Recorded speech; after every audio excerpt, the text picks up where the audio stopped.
नमस्कार साथियों, मैं सीमा गुप्ता आज फिर आप सभी के बीच प्रदेश की सर्वोच्च संस्था उत्तर प्रदेश शासन में आप किस प्रकार समीक्षा अधिकारी, सहायक समीक्षा अधिकारी बनकर आएंगे, इससे संबंधित महत्वपूर्ण क्लास लेकर आई हूँ। और आज की इस क्लास में मैं आप सभी को भूगोल से संबंधित मानचित्र का क्लास लेकर आई हूँ। और आज मैं आपको बताऊँगी भारत के प्रमुख पठार और उनके अवस्थिति को दिखाते हुए उसकी क्या विशेषता है और उस संबंधित पठार से संबंधित कौन कौन से क्वेश्चन परीक्षाओं में पूछे जाएंगे, इससे संबंधित महत्वपूर्ण तथ्य को भी प्रकाशित यहाँ पर मैं करूँगी।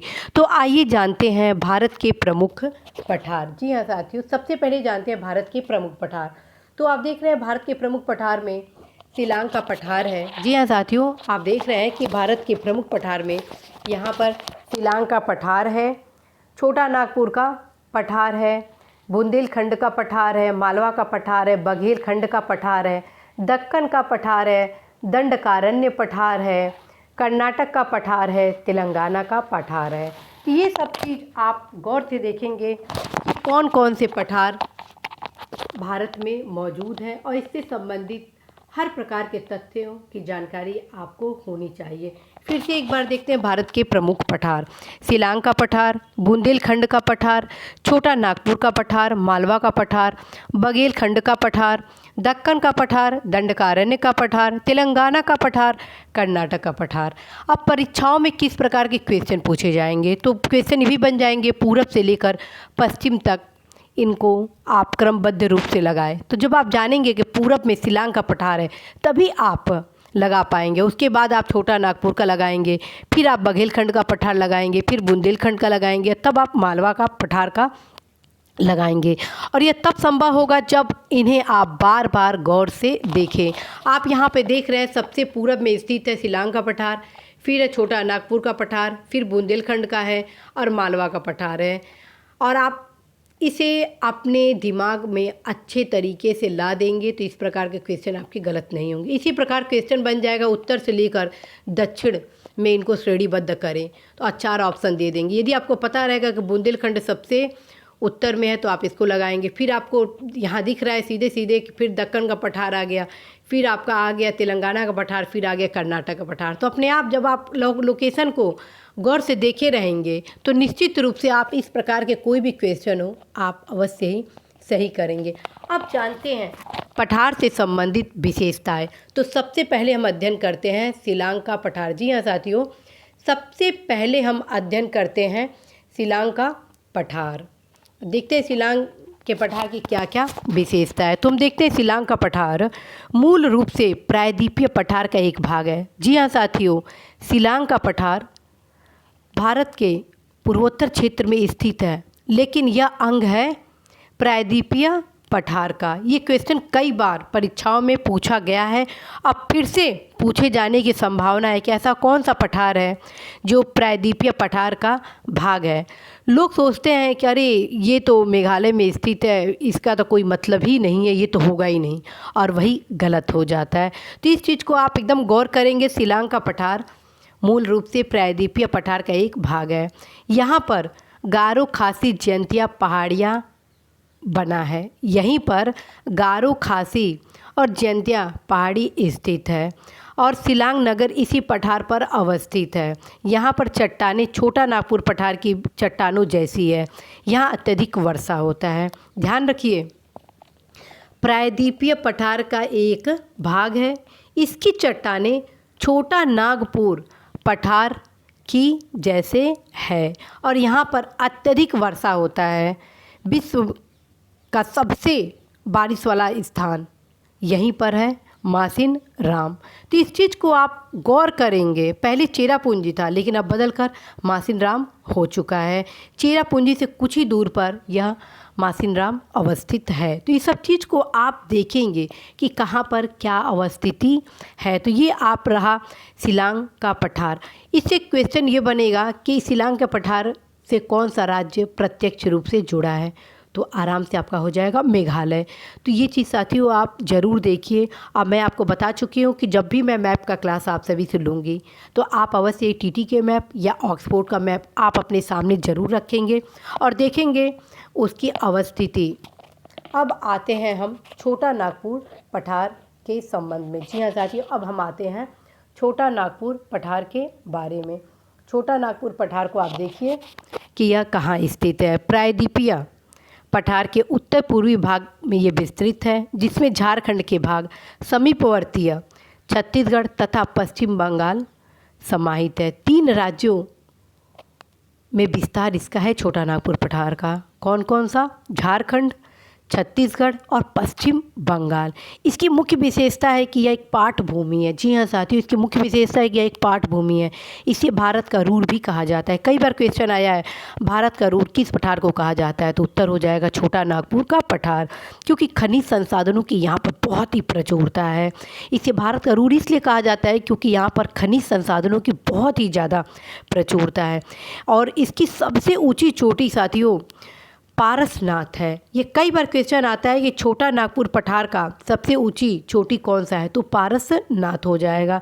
यहाँ पर भारत के प्रमुख खनिज में आपके अभ्रक, कोयला, लोहा, बॉक्साइट आदि भारी मात्रा में पाए जाते हैं और यहाँ भारी उद्योगों का अत्यधिक विकास हुआ है। साथियों, यहाँ पर भारी उद्योगों का अत्यधिक विकास हुआ है। फिर से एक बार छोटा नागपुर पठार के जो महत्वपूर्ण तथ्य वो मैं आपको बताती हूँ। सबसे पहले आप देखिए छोटा नागपुर पठार का विस्तार किन किन राज्यों में हुआ है। तो इसका विस्तार झारखंड, छत्तीसगढ़, पश्चिम बंगाल में समाहित है। इसकी मुख्य विशेषताओं में है कि यह एक पाठ भूमि है।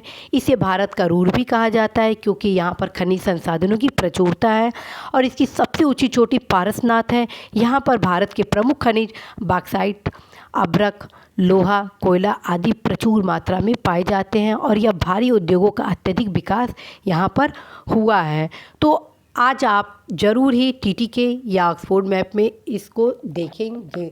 अब हम आते हैं मालवा के पठार पर। जी हाँ साथियों, अब हम आते हैं मालवा के पठार पर।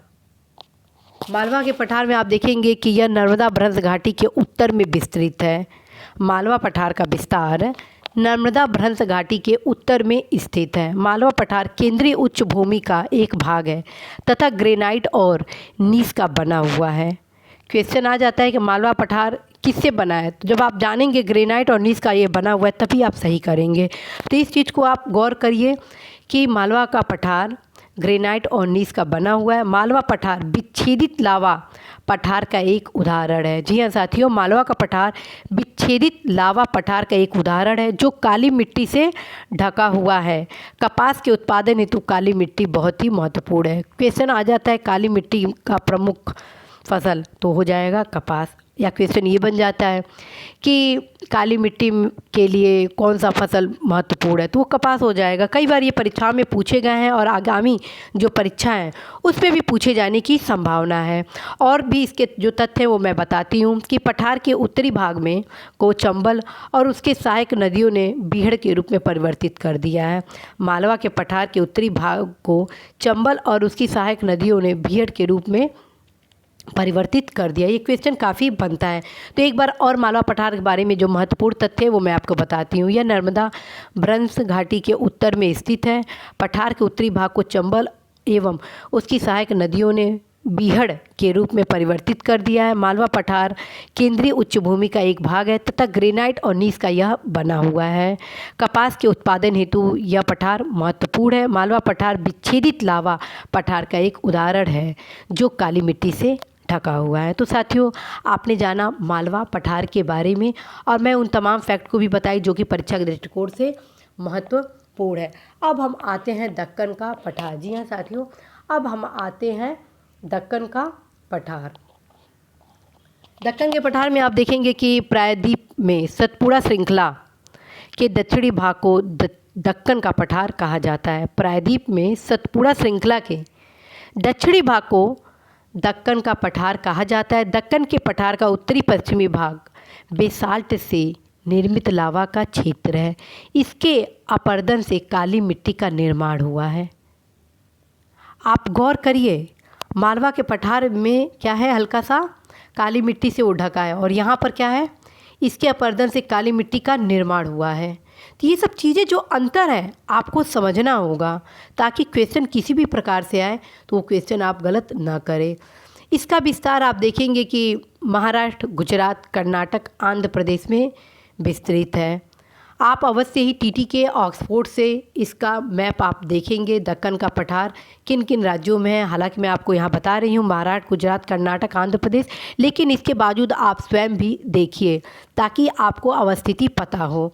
यह कपास उत्पादन हेतु बहुत ही प्रसिद्ध है। दक्कन का पठार कपास उत्पादन के लिए प्रसिद्ध है। और भी कई तथ्य हैं, यदि आप इसे मैप देखेंगे तो कई चीज़ें आप जानेंगे। प्रश्न जो होते हैं कई प्रकार से बन जाते हैं। दक्कन का पठार किस खनिज संसाधन के लिए प्रसिद्ध है? दक्कन के पठार से कौन से पर्वत श्रृंखला के आसपास अवस्थित है? तो ये सब चीज़ें तभी आप क्लियर कर पाएंगे जब तक आप मानचित्र नहीं देखेंगे। मैं आपको दृष्टि प्रदान कर रही हूँ, मार्गदर्शन प्रदान कर रही हूँ ताकि आप क्वेश्चन सही कर पाए। साथियों, यदि मेरी क्लास को आप 2 से 3 बार सुन लेंगे अच्छे से तो निश्चित रूप से आप कोई भी क्वेश्चन गलत नहीं करेंगे। अब हम आते हैं तेलंगाना के पठार के संबंध में। जी हाँ साथियों, अब हम आते हैं तेलंगाना पठार के संबंध में कि तेलंगाना के क्या क्या महत्वपूर्ण हैं। तेलंगाना में आप देख रहे हैं दक्कन के पठार का एक भाग जो आंध्र प्रदेश के आंतरिक क्षेत्र को सम्मिलित करता है। तेलंगाना का पठार दक्कन के क्षेत्र का है। ये रहा आपका तेलंगाना वाला अवस्थिति, ये सारा ठीक। तो इसको आप गौर से देखिए। दक्कन के पठार का एक भाग जो आंध्र प्रदेश में आंतरिक क्षेत्रों को सम्मिलित करता है। जी हाँ साथियों, दक्कन के पठार जो कि आंध्र प्रदेश के आंतरिक, यहाँ से इसका ये लोकेशन आप देखिए ढंग से, ये रहा आपका तेलंगाना का पठार जो आंतरिक क्षेत्रों को सम्मिलित करता है। कृष्णा नदी के उत्तर में तेलंगाना का पठार है। कृष्णा नदी के उत्तर में तेलंगाना का पठार है। यह दक्षिण पश्चिम मानसून का वृष्टि छाया प्रदेश भी है। इस पर शुष्क कटीले वन विस्तृत हैं और यहाँ पर हैदराबाद, सिकंदराबाद जैसे महत्वपूर्ण शहर अवस्थित हैं। और इसके जो निचले समतल भाग में बड़े बड़े अच्छे अच्छे भारत के प्रसिद्ध नगर भी आप देखेंगे। तो साथियों, फिर से एक बार देखिए तेलंगाना का पठार के बारे में। तो सबसे पहले आपको मैं बताऊंगी कृष्णा नदी के उत्तर में तेलंगाना का पठार है। दक्कन के पठार का एक भाग है जो आंध्र प्रदेश में आंतरिक क्षेत्रों को सम्मिलित करता है। यह दक्षिण पश्चिम मानसून का वृष्टि छाया प्रदेश है। अब हम आते हैं कर्नाटक के पठार पर। जी हाँ साथियों, अब हम आते हैं कर्नाटक के पठार पर। कर्नाटक का जो पठार है आप देखेंगे दक्कन लावा क्षेत्र के दक्षिण में अवस्थित है और बाबू बूदन की पहाड़ी इसी पठार पर स्थित है। ये कई बार क्वेश्चन बन चुका है कि बाबा बूदन की पहाड़ी किस पठार पर स्थित है। तो बाबा बूदन की जो पहाड़ी है वह कर्नाटक का पठार पर ही स्थित है और यह लव अयस्क के हेतु बहुत ही प्रसिद्ध है। ये क्वेश्चन लगभग हर 2 से 3 साल के गैप पर ये क्वेश्चन ज़रूर पूछा जाता है। तो आप अवश्य ही कर्नाटक पठार का गौर से अध्ययन करेंगे। बाबा बूदन की पहाड़ी इसी पठार पर स्थित है और यह लौह अयस्क के हेतु प्रसिद्ध है। अब जानते हैं इसके बारे में अन्य महत्वपूर्ण फैक्ट। दक्कन लावा क्षेत्र के दक्षिण में अवस्थित है। कर्नाटक के पठार में मालनद पश्चिम घाट के निकट लगभग 64 किलोमीटर चौड़ी पहाड़ी तथा विच्छेदित पठारी भाग है। रायचूर मैदान मालनद के पूर्वी भाग में अवस्थित है और इसके जो महत्वपूर्ण इस पठार पर स्थित जो शहर है इसको आप स्वयं खोजेंगे टीटी के अथवा ऑक्सफोर्ड मैप में। अब हम आते हैं अन्य पठार अर्थात बुंदेलखंड पठार के बारे में। जी हाँ साथियों, अब हम आते हैं बुंदेलखंड पठार के बारे में। देखते हैं बुंदेलखंड पठार के बारे में। मध्य प्रदेश और उत्तर प्रदेश के सीमावर्ती क्षेत्र में विस्तृत है। यह प्रायद्वीपीय पठार का भाग है। चंबल एवं उसकी सहायक नदियों ने अत्यधिक अवनलिका अपरदन करके बीहड़ के रूप में परिवर्तित कर दिया है। कई बार क्वेश्चन यह बना है कि कौन सा ऐसा पठार है जो बीहड़ के रूप में परिवर्तित है, तो बुंदेलखंड का पठार हो जाएगा। इसका विस्तार भी हो जाता है, पूछा जाता है कि बुंदेलखंड पठार का विस्तार किन राज्यों के मध्य है। तो स्पष्ट रूप से आप देख रहे हैं, अब मैं बता भी चुकी हूँ, मध्य प्रदेश और उत्तर प्रदेश के समीपवर्तीय क्षेत्र में अर्थात मध्य प्रदेश और उत्तर प्रदेश राज्यों में इसका विस्तार है। अब साथियों हम आते हैं दंडकारण्य प्रदेश के बारे में। अब हम आते हैं दंडकारण्य प्रदेश के संबंध में। दंडकारण्य पठार जो है यह भी परीक्षा के दृष्टिकोण से बहुत ही महत्वपूर्ण है। दंडकारण्य पठार जो है यह भी परीक्षा के दृष्टिकोण से बहुत महत्वपूर्ण है।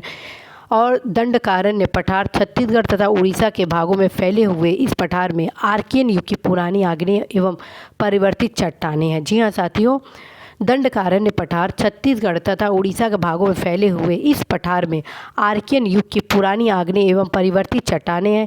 इंद्रावती नदी इस पठार का अफवाह करती है। इस पठार में लोहे, कोयले, स्लेट, मैग्नीज, बिल्लौरी पत्थर के भारी भंडार हैं। इस पठार में कोयला, लोहा, मैग्नीज, स्लेट, बिल्लौरी आदि पत्थर के भारी भंडार हैं।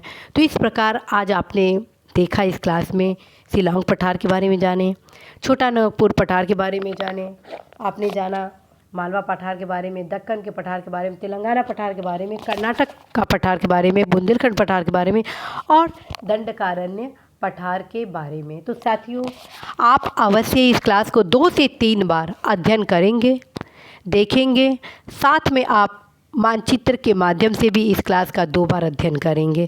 और निश्चित रूप से साथियों, किसी भी प्रकार से क्वेश्चन इस चैप्टर से आपसे पूछा जाए, आप निश्चित रूप से गलत नहीं करेंगे और निश्चित रूप से आप अपने लक्ष्य को प्राप्त करेंगे। इसी आशा के साथ मैं सीमा गुप्ता आज आप सभी से विदा लेती हूँ। नमस्कार।